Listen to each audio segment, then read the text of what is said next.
Hello and welcome to the Skinny Jean Gardener Show. Not quite live.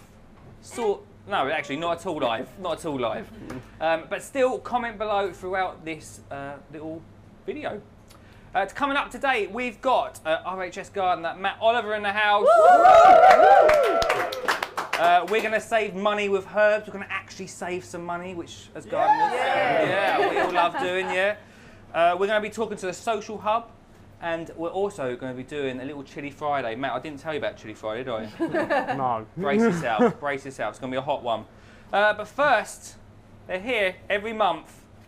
It's Tangerine Mandarin.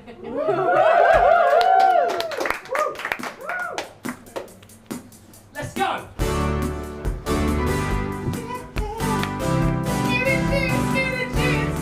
Oh, Skinny Jean!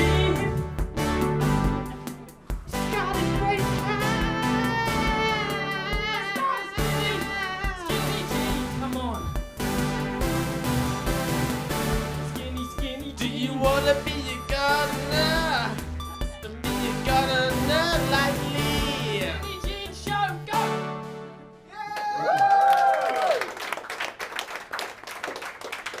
Okay, so even though we're not literally live with you guys, you can still comment throughout this show. And Brooke, you're going to be here. Well, you will be in the future. It's like Back to the Future. This. Okay.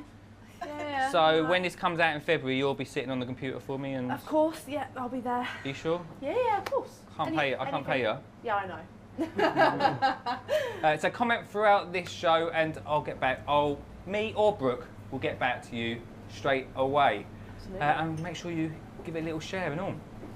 So I've got Matt Oliver, RHS Gardener from Hyde Hall, on the show. We've got an RHS Gardener. Brooke, do you know what RHS stands for? Yeah, it's lost on me right now. Well, don't worry, Brooke, because Matt might explain. Let's head over to Matt Oliver, everyone.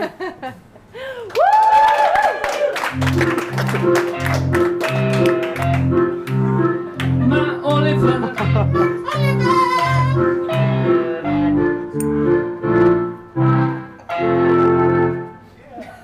Wow. Here all night. Unfortunately, everyone. Matt, welcome. Thank you. Welcome to Skinny Jean Gardener Show. Thank you very much for coming, mate. We met last year. December. It's a little bit Something cold. like that. RHS Hyde Hall. Cold, windy day. It was good to see. Well, actually, there was a few plants about.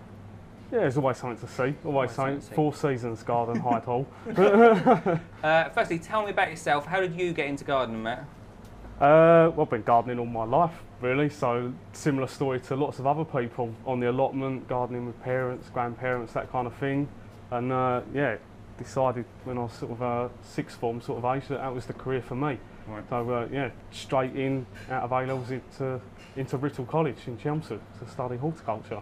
Never looked back. When did the whole RHS thing? Firstly, for Brooke over there, what does RHS stand for? So it stands for the Royal Horticultural Society, Of course, I was testing you. the UK's largest gardening charity. Always on brand. So when did all that start? Did you start at Hyde Hall? Or? So I went to Hyde Hall as what was then known as a trainee in 2008, 2009 as sort of a gap year, working year away from Writtle. I was studying for a degree at the time, so they try and encourage you to go out for a year and get some proper hands-on gardening experience. So I did that, loved it there, went back, finished final year at Writtle, and then a couple of months after graduating, job came up, applied, and been there ever since. That's 7 years ago now. Wow, and you're top boy then, aren't you? No. Oh, what? Not even close to being top boy. You're top boy of the vegetable patch, though. Yeah, so I run the veg garden.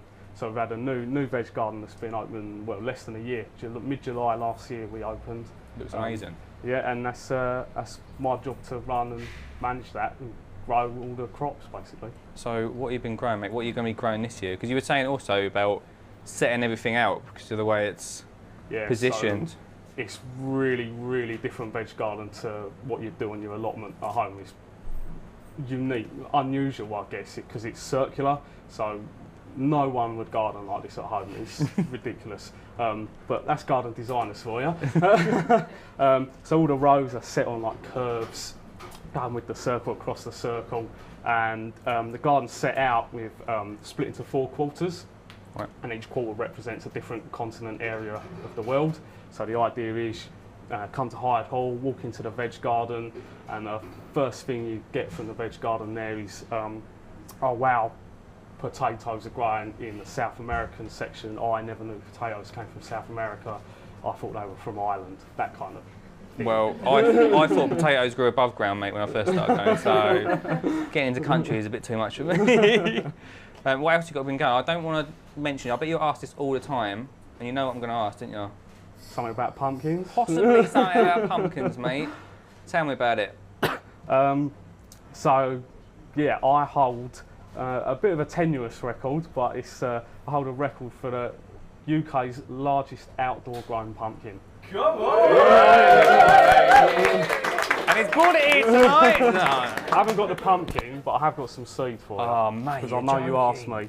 So there's some seed there from, oh, I've lost one. You've got one Don't seed, panic, you one have those seed. seeds as well. Yes. That's a seed from last year's record pumpkin that I grew. £1,498. So see if you can beat it. Well, I hate to do it to you, mate, but I reckon that I could probably smash it. I'm up for the competition. You said that once you made, I hate to make this all about pumpkins because That's all I get asked about, so that's all you're good. like Pumpkin King. You made a boat out of a pumpkin. Yeah, so first year we did it in 2016. I don't just grow one, you grow like 4, 5, 6 of them. So yeah, I had 4 giant pumpkins that we carved into boats, and we had a boat race on the lake at Hyde Hall. As you do. What else are you going to do with a giant pumpkin? I've asked you this before, and sticking on a pumpkin theme. What's the biggest tips for growing pumpkins? For growing big pumpkins or normal? Let's go big, mate. Pumpkins, Let's go big. You need lots of space. The plants get massive. So for those giant ones, you're talking like 500 to 1,000 square foot of space. So think of your normal allotment. You'd probably get 1.5 plants on an allotment, that kind of space. Has anyone got a garden I could borrow? But another thing, so some of those seeds I've given you, that was I tried a thing last year. We have a competition amongst the gardeners. So it's around the whole world basically, giant pumpkin growers, and you'll get together online. It's really sad and geeky. We have this thing, who can grow the biggest pumpkin in the smallest space. Right. So I grew a pumpkin that was just under £1,000, £968 in 14 square metres. So an area that's 10 foot by 15 foot, which I think most people with a garden or an allotment might just about be able to find that kind of space. All right, So- okay, that gives me a little bit of hope, Oh. Me and Matt did a podcast last year, the Skinny Jean Gardener podcast, a 2-parter. You're good at talking, You mate. got me talking. I know, I hate to cut you off now. But if you want to check out more about Matt, find out more about Hyde Hall and Matt Oliver himself, then check out that podcast. Now, Matt, as gardeners, we like to save money. So much so, I wouldn't pay the £3 postage you said about this. So I've got you on as a guest. Bring them to me. But yeah, we're going to find out about how you can save money with herbs. Thanks, Matt.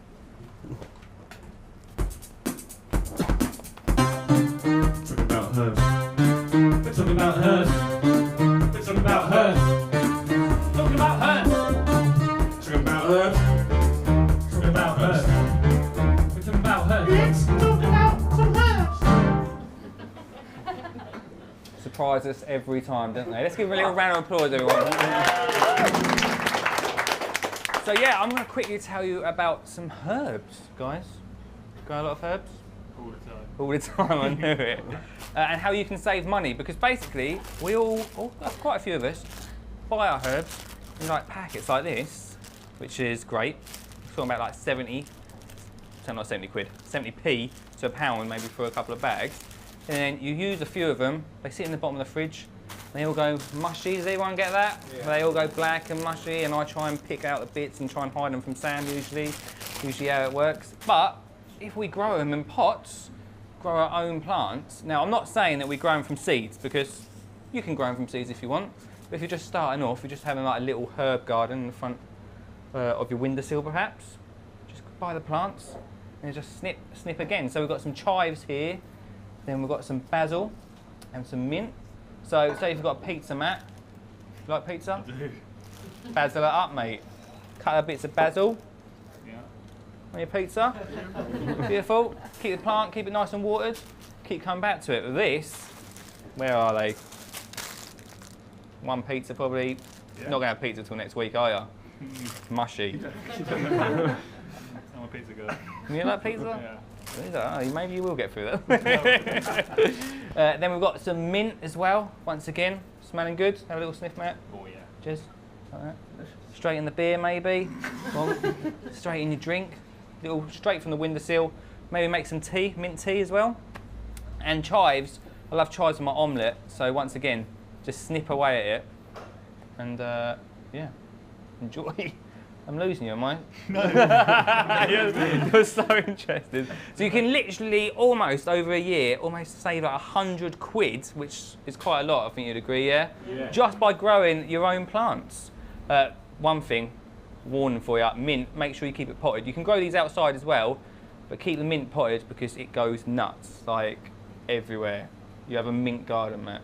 Sounds nice. Mint, what's that good? Good. thanks for coming. You're welcome. Brooke on the social hub. So we've not got anyone actually live commenting in, but if you do comment right now, I will get back to you straight away. But we've got some questions from the audience here. Yeah, I've had a few questions come in, a few interesting ones. So are you ready? I'm prepared. What are you saying? We'll start slow. What's the best flowers that you can plant or grow in the summertime? Matt, do you know anything about flowers? Because I'm more of like a flowers-wise, wildflower it, boom, easy peasy. Well, I'll drop you in it. options are endless. Oh, Options okay, are crikey, endless. we've It got a lot of depends, options. Depends whether you know, if you like growing something from seed, see it all the way through from start to finish, go for a real easy peasy sort of half hardy annual flowers. I don't know, cosmos, something like that. It's Cosmos. pretty Ooh, trendy that at the sound moment. Cut flowers as well. Yeah. Good for the garden, good for the home. Easy to grow, Cosmos. Easy to grow, yeah. Simples. But not as easy as going out and buying a plant ready made. That's a good point. If you're just starting off, go buy it, I'd say. Go easy. If you're in a garden, go easy. Right, okay, let's have a little look. What else I've got on here? I've had a few, how to get rid of like slugs and cats like in your garden that's maybe munching on your flowers or ruining that nice kind of allotment that you've got. Well, they're teaming up, slugs and Well, cats. it's, Oh, it's apparently too so. cool. Our audience here is saying that, you know, cats are ruining their plants and we've got the slugs as well that are kind of munching through them. So what's kind of the best way to stop that and to save the allotment really, or your garden? Well, I'd say with slugs is something that happens all the time. Beer traps.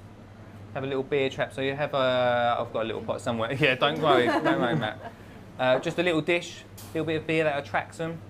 Get a bit drunk. You can get rid of them, chuck them over next door neighbour's garden. Don't do that. It might be why my neighbour's leaving. Also, if you make like a little brick sort of den for them, and they all congregate under there, somewhere nice and damp for them. Neighbours.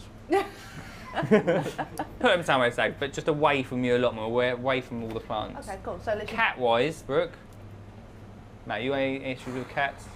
Get a dog. get a dog. Get a dog. I haven't got a cat. Try not to have bare earth, that's what I'd say. Yeah, well- Cats love a bit of bare earth as a... I think Cat my neighbour toilet. somewhere's got a cat and he's loving my allotment at the moment because there's nothing in it. Okay. That'll be interesting when No I have to open clear spaces that. then. No open spaces. No open spaces, yeah. Also with cats, if you're putting seeds down, little idea is to put twigs over the top. You seen that before, Yeah, Matt? twigs or a bit of chicken wire or Chicken something wire, like just that. keep them off Chicken it. wire. Poor cat. I'm not trapping them. Oh, okay, all right. Okay, last but not least, someone from the audience has recently acquired an allotment. Yes. And the big question on their mind, and for anyone that has a new gardening space or allotment, how much planning is too much planning? Like, can you go all out, or is it take it slow? What do you recommend? Well, yeah, I always say start small, especially with allotment. You've probably got a massive allotment. It's quite, how long is your? 26 square metres. Quite a big allotment. Start small. I'd probably like half it off if you're going to start off.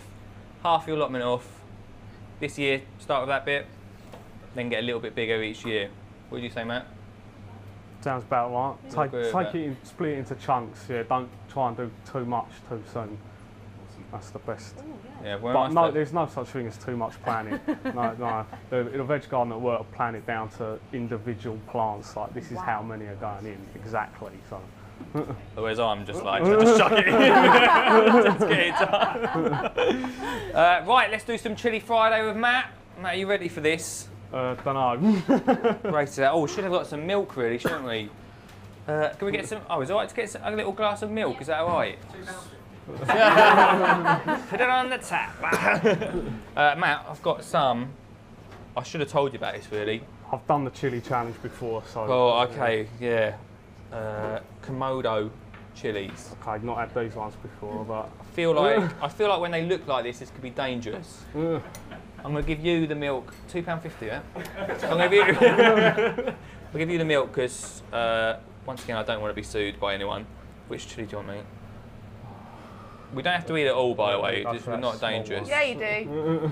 I'll eat it all in a minute. I'll see you after this. Right, well, we've got a cheers and we've got a shout Chili Friday. Up for that? Okay. Right, cheers, mate. Cheers. Chili Friday. Chili Friday. Oh my good God. Oh, this. Okay, this is worse than last time. We're going to end the show there, everybody. Are you alright, Matt? For now. Don't lose it. We've got another 2 minutes and then you can pass out. Right, thank you very much for watching us. Again, not live, but make sure you share and comment. Wow. Make sure you share and comment on this post. We'll be back in March. Firstly, thank you very much to Sip and Tuck for hosting us in Colchester. Thank you very much to these lovely people. Very much for you for watching, and thank you very much for Matt Oliver for taking part in Chili Friday and being as guests. Wow. I think there's only one thing left to say. It's Tangerine Mandarin. We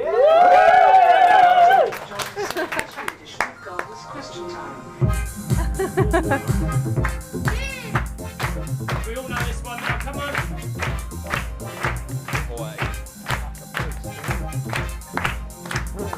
That's right, I got the first one.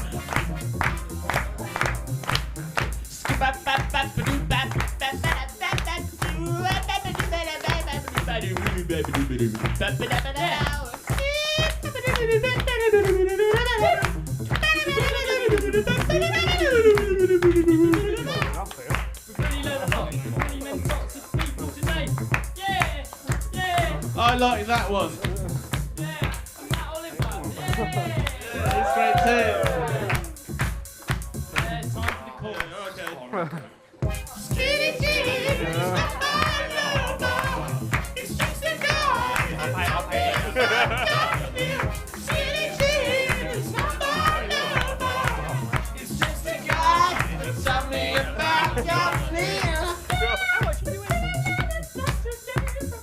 We like plants, we all like plants. Everybody likes to get own plant. Lee knows lots about the plants. Lee likes plants, Lee likes something else. Not the end yet. Keep it going. There's a bit more to come. Alright, I need everyone singing it up. And if you want to come up and dance, how much you want to dance around? Not my lover. It's just a guy that taught me about gardening.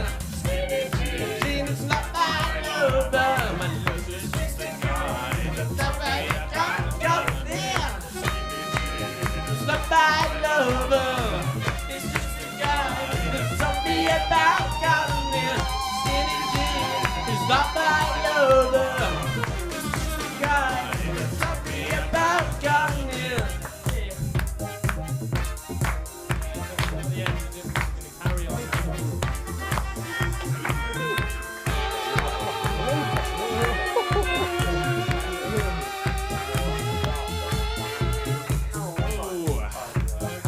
Okay, yeah, come on, we're Tangerine Mandarin. Yeah, thank you. Woo!